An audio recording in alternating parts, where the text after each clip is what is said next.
Bueno, vamos para la pregunta número 61. Nos la remite nuestra colega Eliana Alcaraz. Bueno, Eliana nos escribe: ¿cuál sería el criterio para una propiedad horizontal residencial si hay 4 copropietarios con índices del 6%? ¿Sería por titular, capital y beneficio activo? Bueno, bien, nos pregunta Eliana cómo reportar los copropietarios de una propiedad horizontal. Entonces, para Eliana, lo primero es que las propiedades horizontales son personas jurídicas y deben revisar los criterios del artículo 6 para determinar quiénes son los beneficiarios finales. Tienen que revisar todos los criterios del artículo 6, es decir, deben revisar los 3 numerales. Ahora, los copropietarios no tienen titularidad sobre el capital ni sobre los beneficios de la propiedad horizontal porque es una entidad sin ánimo de lucro, pero sí tienen derechos de voto. Tenemos que revisar los derechos de voto para ver si superan el 5%. Eliana nos menciona en su pregunta que tiene 4 copropietarios con índice del 6. Recuerde que el criterio es 5% o más de titularidad, en este caso, sobre los derechos de voto. No son titulares del capital ni sobre los beneficios. Pregunta número 62. Nos la remite nuestra colega María Mosquera.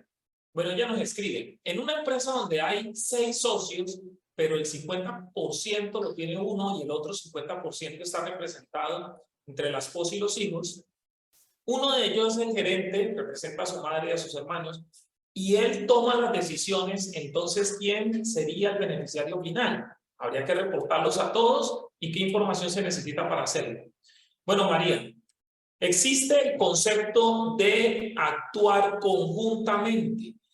Los primeros 2 criterios que presenta el artículo 6, en este caso tendría que considerar, porque es una persona jurídica, es titularidad sobre los derechos de voto, sobre el capital y sobre los beneficios, actuando la persona natural de forma individual o conjuntamente. Y resulta que si usted se va al artículo 1 de la resolución, las personas que actúan de manera conjunta porque tienen relación de consanguinidad hasta el 2º grado civil, entonces tendríamos que sumar los porcentajes de la mamá, el papá, los hijos, para poder determinar si superan ese 5%.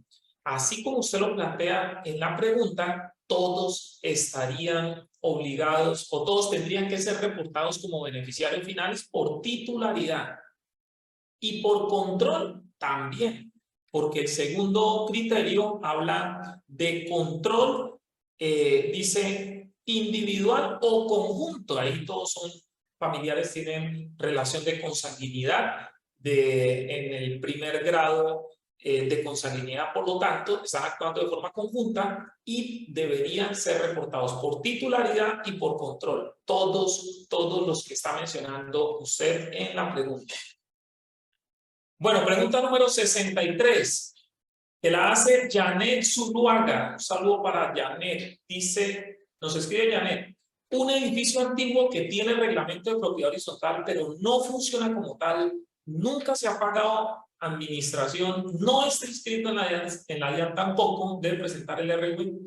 Bueno, Janet, ahí lo que hay que revisar es si efectivamente existe la persona jurídica.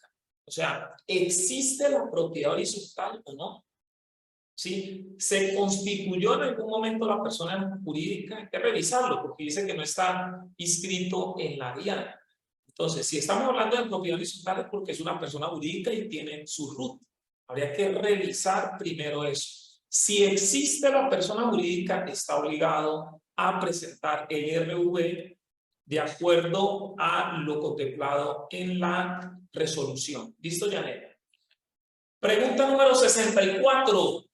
Nos la remite Luz Gladys Chávez. Luz Gladys nos escribe: los beneficiarios están radicados en España hace 3 años. La empresa en Colombia está vigente.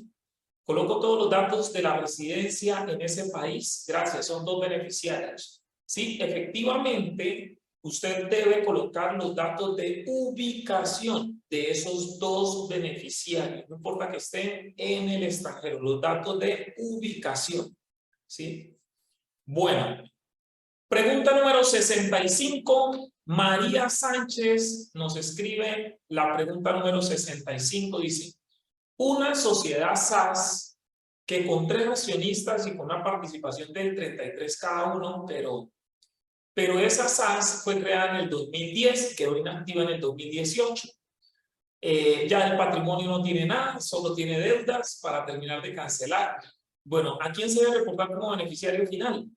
Al representante legal y a sus accionistas, siendo que los accionistas ya sus acciones están en cero o solamente al representante legal. Bueno, María Sánchez, no existe ninguna excepción para las empresas que están inactivas o que tienen patrimonio negativo, etcétera. Lo que dice la norma es que las sociedades que existan deben reportar el RV. Y son las entidades nacionales, personas jurídicas que estén creadas deben reportar el RV. ¿Y cómo lo deben reportar? De acuerdo a los criterios que están establecidos en el artículo 6. Tienen que revisar los criterios. Ahora, si ellos son los socios, ellos tienen la titularidad sobre el capital. ¿Cuál capital? Si ya no existe capital, está en patrimonio negativo, no importa. Ellos son los titulares del capital, de los beneficios, porque mientras exista la persona jurídica en el futuro, puede generar beneficios. Entonces, son los titulares del capital, de los beneficios y también de los derechos de voto. Debe reportar a los 3 accionistas por titularidad y tiene que revisar si alguno de ellos controla la empresa, o sea que alguno de ellos impone las decisiones. Pregunta número 66. ¿Cómo hacer el RV de una propiedad horizontal? Nos pregunta Ani Martínez Chávez. Bueno.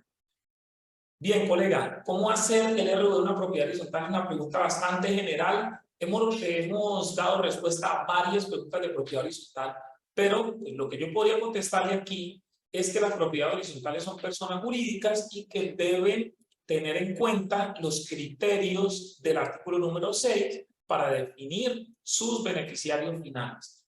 Es cierto que para una entidad sin ánimo de lucro no aplica el concepto de beneficiario titular sobre el capital o sobre los beneficios, pero ahí en las propiedades horizontales los copropietarios sí tienen derechos de voto.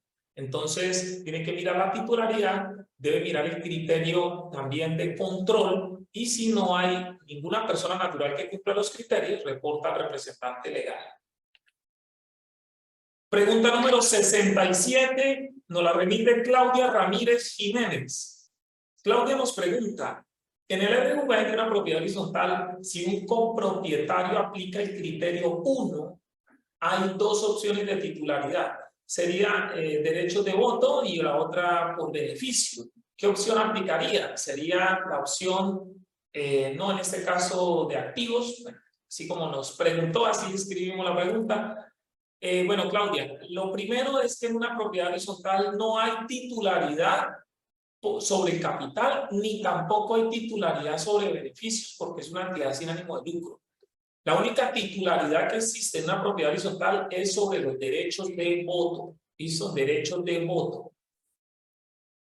Pregunta número 68. De Chile, Villa Madrid, dice, ¿en qué documento puedo encontrar el porcentaje que tiene cada asociado en una personería jurídica? Bueno, me está preguntando por un asociado, no me está preguntando por un socio accionista, entonces asumo que se trata de una entidad sin ánimo de lucro. Si fuese una sociedad y estuviéramos hablando de los accionistas, pues una sociedad limitada, estuviéramos hablando de los socios, pues en el libro de socios usted encuentra la información. Si no tiene acceso al libro de socios, pues pide un certificado de composición accionaria del representante legal de la persona jurídica. Pero si estamos hablando de una entidad sin ánimo de lucro, debe revisar los estatutos y debe revisar también el libro de socios para saber cuántos asociados tienen. Allí, pues no se habla de un porcentaje de cada asociado, pero si es, por ejemplo, un asociado un voto y vamos a suponer que existen 10 asociados, pues cada uno tiene el 10%. ¿sí? Si existen 20 asociados en esa entidad sin ánimo de lucro, pues cada uno tiene el 5%, ¿sí? Entonces, tendría que revisarlo de esa forma. El libro de socios le da la información o un certificado de representante legal.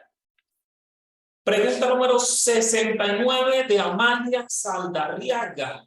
Bueno, Amalia nos pregunta, si una empresa se disolvió y liquidó en Cámara de Comercio, pero en la DIAN no debe reportar el RV.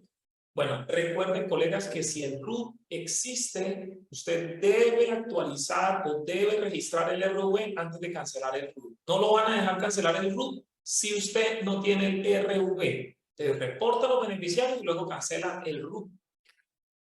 Pregunta número 70. Para una entidad sin ánimo de lucro, en este caso una iglesia, ¿quién es el beneficiario final? ¿El representante legal? No. Bueno, nos pregunta Julie Cano, un saludo para Julie. Y bueno, Julie, una iglesia es una personería jurídica. El Ministerio del Interior es el que emite la personería jurídica para las iglesias. Entonces, tienen que revisar el artículo 6. ¿Quién es el beneficiario final? En una iglesia no hay titularidad por capital ni por beneficio, pero sí hay personas que tienen los derechos de voto. Son las personas, de acuerdo a cómo esté organizada la iglesia, las iglesias tienen sus estatutos. Entonces tenemos que mirar cuál es el órgano decisorio de esa iglesia y cuáles son las personas naturales que tienen los derechos de voto. Voy a revisar si tienen el 5% o más. Tengo que revisar relación de consanguinidad, muy importante. En algunas iglesias los que toman las decisiones muchas veces tienen relación de consanguinidad y de afinidad y primer grado civil. Eso es lo que tengo que revisar. Si usted no consigue a ninguna persona natural que cumpla con el criterio del numeral 1 del artículo número 6, que es titularidad, y tampoco existe una persona natural que controle la persona jurídica, que es el numeral 2, entonces ahí sí debe reportar representante legal o la persona natural que ejerce la mayor autoridad de gestión, de administración de esa iglesia.